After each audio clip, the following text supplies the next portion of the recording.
এবার আমরা কোয়েশ্চেন 2টা দেখব কি বলছে দেখো না এ মেটাল ওয়্যার ওকে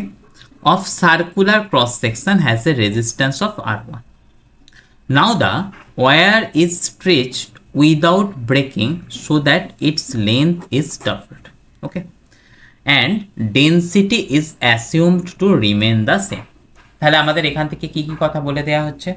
না একটা ওয়্যারকে স্ট্রেচ করা হয়েছে এমনভাবে স্ট্রেচ করা হয়েছে যাতে করে কিনা তার ভলিউম কনস্ট্যান্ট থাকছে ওকে এবারে কথা আসছে যদি কখনো কোনো ওয়্যারের ভলিউম কনস্ট্যান্ট থাকে সেটার ক্ষেত্রে আমরা কি করতে পারবো না তার রেজিস্ট্যান্সের ভ্যালু লিখতে গেলে করতে পারবো কি R equal to rho L by A volume constant থাকলে আমরা কি লিখতে পারবো volume equal to area into length বা সেখান থেকে লেন্থ ইকুয়াল টু কত করতে পারবো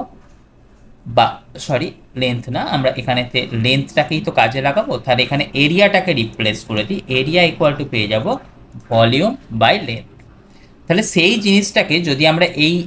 রেজিস্ট্যান্সের ইকুয়েশনটাতে পুট করি কত চলে আসছে দেখো তো rho into L square by volume তাহলে সেখান থেকে আমরা কি নোট করে নিতে পারবো না রেজিস্ট্যান্স ইজ প্রপোর্শনাল টু লেন্থের স্কোয়ার এবারে আমাদের কোয়েশ্চেনটার ক্ষেত্রে কি দিয়েছে দেখো কোয়েশ্চেনটার ক্ষেত্রে দিয়েছে R2 আর R1 এর রেশিও কত আসবে তাহলে যদি R2 বাই R1 করি আমরা কত লিখতে পারবো আরামসে লিখতে পারবো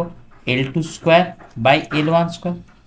লেন্থটা কি হয়েছে ডবল হয়েছে তাহলে ওপরেতে কত লিখতে পারবো 4L1 square by L1 square L1 square L1 square out তাহলে কত রইল 4 তাহলে আমাদের রেশিওটা কত পেয়ে যাব মানে কোন রেশিওর কথা বলছি